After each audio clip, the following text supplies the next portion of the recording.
For the CSBN in partnership with Mason Local Sports Radio, it's the Weekly Preview with Matt Beebe and Alex Day.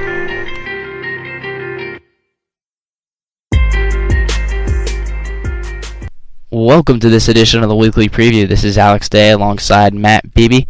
And the Mason Comets will travel to Fairfield this week after coming off a tough loss to the Coleraine Cardinals. Matt, let's break down the Fairfield Indians right here.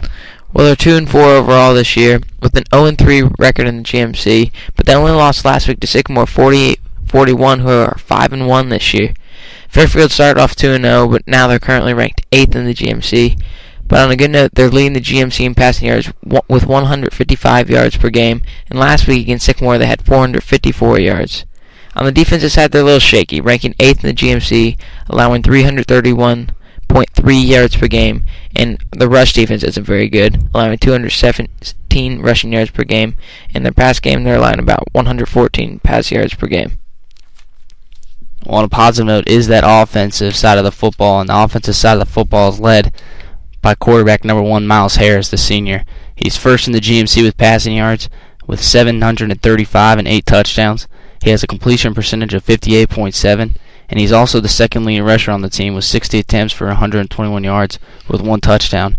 So they're going to look to put the ball up in the air a lot this week. And last week with him throwing 450 yards, I mean, he's most likely going to put the ball up even more this week. When they do run the football, they're going to give it to number 3, the running back Todd Horde, the senior. He doesn't get many carries, only having 49 attempts on the season, but he does have 188 yards with 4 touchdowns.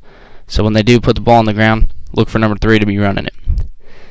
And the big play guy, the wide receiver, Jimmy Trothwine. Trothwine leading the receiver on the team, 5th in the GMC, with 15 catches, 250 yards, and 3 touchdowns.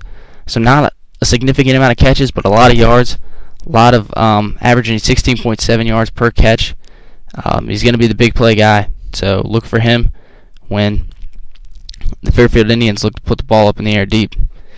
On the defensive side of the ball, we have 2 defensive backs for the Indians. Number 22, the senior Mike Williams.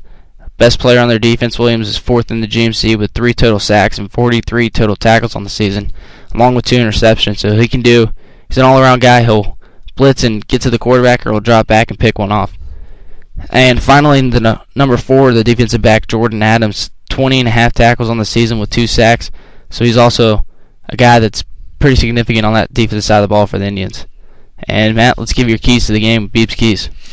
Well, number 1, we got to give Daryl Johnson the ball. He's the number 3 leading rusher in the GMC, and he's going against that 8th ranked defense. And as we talked about, the rush defense isn't pretty good. So if we can get Daryl Johnson the ball, he's going to have a big game. Number 2, we got to shut down Miles Harris in his arm, because he's the number 1 passer in the GMC, as we talked about. And if he gets going and he gets the deep ball going, it's going to be a shootout. We don't want to get in that. We want to shut him down early. And number 3, we got to avoid turnovers. The past few games we've had some costly turnovers. Just let's try to keep our drives going, not fumble the ball inside the red zone or throw any interceptions. If we can do that, we're going to put points up on the board, and our defense is going to do its job. And then number 4, we're going to have to play with a little bit of a chip on our shoulder. We had a tough loss last week, homecoming week. We come back, it's Fairfield's homecoming week this week, so play with a little bit of a chip on our shoulder and come back ready to ruin someone else's homecoming week, like Coleraine did to us. Yeah, like we've said in the past, when you're chosen for the homecoming week game, you're pretty much deemed the lower end of the conference, or however you want to say it. Fairfield's pretty much picking this game thinking that they're going to win it and start their homecoming week off right. So I believe we had Fairfield for our homecoming week last year, So it might be a little revenge on their part too. But we do need to avenge that loss last week, and that'll lead us into our predictions.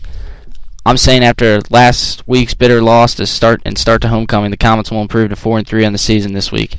Daryl Johnson's going to have himself one heck of a big game this week with the shaky defense of the Indians, and the quarterback Jensen Harris will throw his first touchdown pass in the green and white this week. I'm taking the Comets 35-16. I agree with you too, Al. I think Comets are going to win, move on 4-3.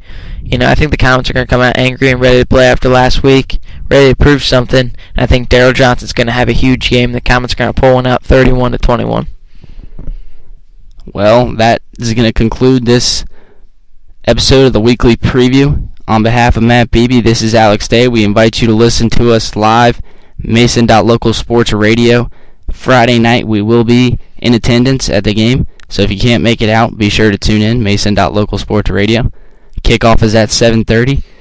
So on behalf of Mason Local Sports Radio in partnership with the CSBN, this has been the Weekly Preview.